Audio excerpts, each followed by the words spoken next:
ഇന്നത്തെ വീഡിയോയിൽ നമ്മൾ LDC 2024 ക്വസ്റ്റ്യൻ പേപ്പറാണ് വർക്കൗട്ട് ചെയ്യാൻ പോകുന്നത്. അതിൽ ആദ്യത്തെ ക്വസ്റ്റ്യൻ പേപ്പറാണ് നമ്മൾ ഇന്ന് നോക്കാൻ പോകുന്നത്. ആദ്യത്തെ ക്വസ്റ്റ്യൻ എന്ന് പറയുന്നത് താഴെ തന്നിരിക്കുന്ന പ്രസ്താവനകളിൽ ശരിയായത് ഏതെല്ലാം എന്നാണ്. ഒന്നാമത്തേത് കുളച്ചൽ യുദ്ധം നടന്നത് 1748 കുളച്ചൽ യുദ്ധത്തിൽ മാർത്താണ്ഡവർമ്മയുടെ സൈന്യം ഡച്ച് സൈന്യത്തെ പരാജയപ്പെടുത്തി. കേരളത്തിൽ ആദ്യമായി എത്തിയ വിദേശ ശക്തി ഡച്ചുകാരായിരുന്നു. ഡച്ച് ഗവർണറായിരുന്ന വാൻഡ്രീഡിൻ്റെ നേതൃത്വത്തിലാണ് ഹോർത്തൂസ് മലബാറിക്കസ് എന്ന ഗ്രന്ഥം പ്രസിദ്ധീകരിച്ചത്. ഇതിൽ ശരിയായത് ഏതൊക്കെയെന്നാണ്.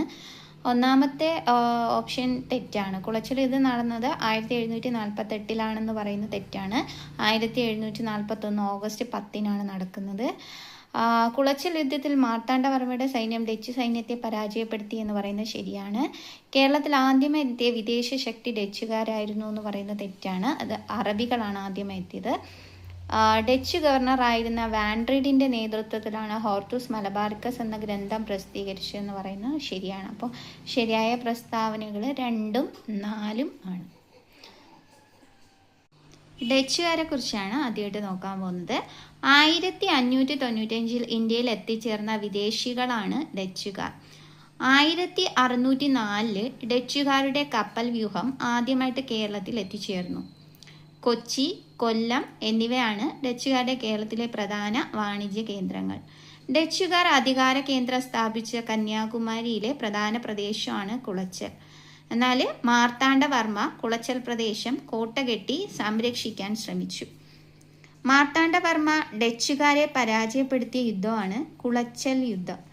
ഡച്ചുകാരുടെ ആയുധബലത്തിനേറ്റ ആദ്യത്തെ ശക്തിയേറിയ ചെറുത്തുനിൽപ്പാണ് കുളച്ചൽ യുദ്ധം.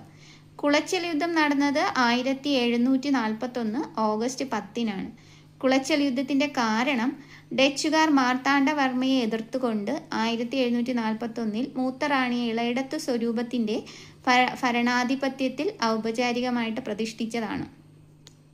കുളച്ചൽ യുദ്ധത്തിൽ മാർത്താണ്ഡവർമ്മയെ സഹായിച്ച വിദേശികളാണ് ബ്രിട്ടീഷുകാർ. മാർത്താണ്ഡവർമ്മയ്ക്ക് മുന്നിൽ കീഴടങ്ങിയ ഡച്ച് സൈന്യാധിപനാണ് ഡിലനോയി. വലിയ കപ്പിത്താൻ എന്നറിയപ്പെടുന്നത് ഡിലനോയി ആണ്.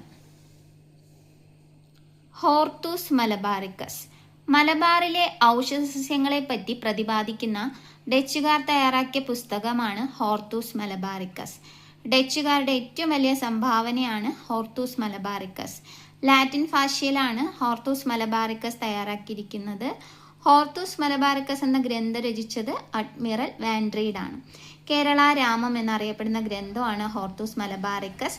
ആംസ്റ്റർഡാമിൽ നിന്ന് പ്രസിദ്ധീകരിച്ച ഗ്രന്ഥമാണ് ഹോർത്തൂസ് മലബാറിക്കസ്. 1678 1703 ഇടയിലേക്ക് 12 വാല്യങ്ങളായിട്ടാണ് ഈ ഗ്രന്ഥം പ്രസിദ്ധീകരിച്ചിരിക്കുന്നത്. ഹോർത്തൂസ് മലബാറിക്കസിൽ പ്രതിപാദിച്ചിരിക്കുന്ന ആദ്യ വൃക്ഷം തെങ്ങാണ്. അവസാനത്തെ വൃക്ഷം ആലാണ്. ഹോർത്തൂസ് മലബാറിക്കസിന്റെ രചനയിൽ സഹായിച്ച മലയാളി വൈദ്യനാണ് ഇട്ടി അച്യുതൻ. രംഗഭട്ട്, അപ്പുഭട്ട്, വിനായക ഭട്ട് എന്നിവരാണ് ഹോർത്തൂസ് മലബാറിക്കസിന്റെ രചനയിൽ സഹായിച്ച ഗൗഡ സാരസ്വത ബ്രാഹ്മണർ. ഹോർത്തൂസ് മലബാറിക്കസിന്റെ രചനയിൽ സഹായിച്ച കാർമൽ പുരോഹിതനാണ് ജോൺ മാത്യൂസ് അല്ലെങ്കിൽ ഫാദർ മാത്യൂസ്. ഹോർത്തൂസ് മലബാറിക്കസ് മലയാളത്തിലേക്ക് വിവർത്തനം ചെയ്തത് KS മണിലാലാണ്. Next question. ഇന്ത്യൻ നാഷണൽ കോൺഗ്രസിന്റെ സമ്മേളനത്തിൽ അധ്യക്ഷത വഹിച്ച ഏക മലയാളി ചേറ്റൂർ ശങ്കരൻ നായരാണ്. ഇദ്ദേഹം ഏത് സമ്മേളനത്തിലാണ് അധ്യക്ഷത വഹിച്ചിരുന്നത് എന്നാണ്. അമരാവതി സമ്മേളനത്തിലാണ് അധ്യക്ഷനായിരുന്നത്. ഇന്ത്യൻ നാഷണൽ കോൺഗ്രസ് പ്രസിഡന്റായ ഏക മലയാളിയാണ് ചേറ്റൂർ ശങ്കരൻ നായർ. കോൺഗ്രസ് പ്രസിഡന്റായ രണ്ടാമത്തെ ദക്ഷിണേന്ത്യക്കാരനാണ് ചേറ്റൂർ ശങ്കരൻ നായർ. ആദ്യത്തെ വ്യക്തി, അതായത് കോൺഗ്രസ് പ്രസിഡന്റായ ആദ്യ ദക്ഷിണേന്ത്യക്കാരൻ P. അനന്ത ചാർലു ആണ്. ചേറ്റൂർ ശങ്കരൻ നായർ കോൺഗ്രസ് പ്രസിഡന്റായ വർഷം 1897 അമരാവതി സമ്മേളനം, മഹാരാഷ്ട്ര. ഗാന്ധിയൻ സമരമാർഗത്തോട് കടുത്ത വിയോജിപ്പ് പ്രകടിപ്പിച്ച C. ശങ്കരൻ നായർ രചിച്ച പുസ്തകമാണ് ഗാന്ധിയും അരാജകത്വവും. ജാലിയൻ വാലാബാഗ് കൂട്ടക്കൊലയിൽ പ്രതിഷേധിച്ച് വൈസ്രോയുടെ എക്സിക്യൂട്ടീവ് കൗൺസിലിൽ നിന്നും രാജിവെച്ച നേതാവാണ് ചേറ്റൂർ ശങ്കരൻ നായർ. കോൺഗ്രസിന്റെ പ്രസിഡന്റായ ആദ്യ പാഴ്സി മതക്കാരനാണ് ദാദാഭായ് നവറോജി. കോൺഗ്രസ് പ്രസിഡന്റായ ആദ്യ മുസ്ലിമാണ് ബദറുദ്ദീൻ ത്യാബ്ജി. കോൺഗ്രസ് പ്രസിഡന്റായ ആദ്യ വിദേശി അല്ലെങ്കിൽ യൂറോപ്യനാണ് ജോർജ് യൂള്. കോൺഗ്രസ് പ്രസിഡന്റായ രണ്ടാമത്തെ വിദേശിയാണ് വില്യം വേഡർബേൺ. 2 പ്രാവശ്യം പ്രസിഡന്റായ ഏക വിദേശി വില്യം വേഡർബേൺ ആണ്. 1910. കോൺഗ്രസിന്റെ രണ്ടാമത്തെ പാഴ്സി പ്രസിഡന്റ് ഫിറോസ് ഷാ മേത്തയാണ്. കോൺഗ്രസ് പ്രസിഡന്റായ ആദ്യ ദക്ഷിണേന്ത്യക്കാരൻ പി അനന്തചാർലു. 2 പ്രാവശ്യം കോൺഗ്രസ് പ്രസിഡന്റ് ആവുന്ന ആദ്യ വ്യക്തി WC ബാനർജിയാണ്. കോൺഗ്രസ് പ്രസിഡന്റായ മൂന്നാമത്തെ വിദേശിയാണ് ആൽഫ്രഡ് വെബ്. കോൺഗ്രസ് പ്രസിഡന്റ് ആവുന്ന രണ്ടാമത്തെ മുസ്ലിമാണ് റഹമത്തുള്ള സയാനി. കോൺഗ്രസ് പ്രസിഡന്റായ നാലാമത്തെ വിദേശിയാണ് ഹെൻറി കോട്ടൺ. കോൺഗ്രസ് പ്രസിഡന്റായ ഏറ്റവും പ്രായം കൂടിയ വ്യക്തിയാണ് ദാദാഭായ് നവറോജി. കോൺഗ്രസ് പ്രസിഡന്റായ ആദ്യ വനിതയും ആദ്യ വിദേശ വനിതയും ആനി ബെസന്റ് ആണ്. INC പ്രസിഡന്റ് ആകുന്ന ഏറ്റവും പ്രായം കുറഞ്ഞ വ്യക്തിയാണ് മൗലാന അബുൾ കലാം ആസാദ്. കോൺഗ്രസ് പ്രസിഡന്റായ രണ്ടാമത്തെ വനിതയും ആദ്യ ഇന്ത്യൻ വനിതയുമാണ് സരോജിനി നായിഡു. കോൺഗ്രസ് പ്രസിഡന്റായ രണ്ടാമത്തെ വിദേശ വനിതയും മൂന്നാമത്തെ വനിതയുമാണ് നെല്ലി സെൻ ഗുപ്ത. ഇന്ത്യക്ക് സ്വാതന്ത്ര്യം ലഭിക്കുമ്പോൾ കോൺഗ്രസ് പ്രസിഡന്റ് JB കൃപലാനി. സ്വാതന്ത്ര്യത്തിനു ശേഷം കോൺഗ്രസ് പ്രസിഡന്റായ ആദ്യ വ്യക്തിയാണ് പട്ടാഭി സീതാരാമയ്യ.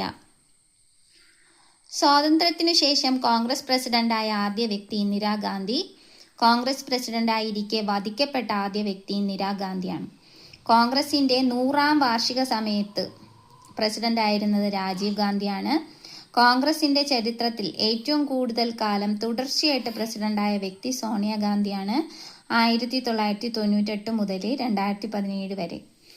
കോൺഗ്രസ് രൂപീകരണത്തിന്റെ 125ാം വാർഷികത്തിലെ പ്രസിഡന്റ് ആകുന്നത് സോണിയാഗാന്ധിയാണ്. സുഭാഷ് ചന്ദ്രബോസ് കോൺഗ്രസ് പ്രസിഡന്റായ ആദ്യ സമ്മേളനം ഹരിപുര സമ്മേളനം ഗുജറാത്തിലെ 1938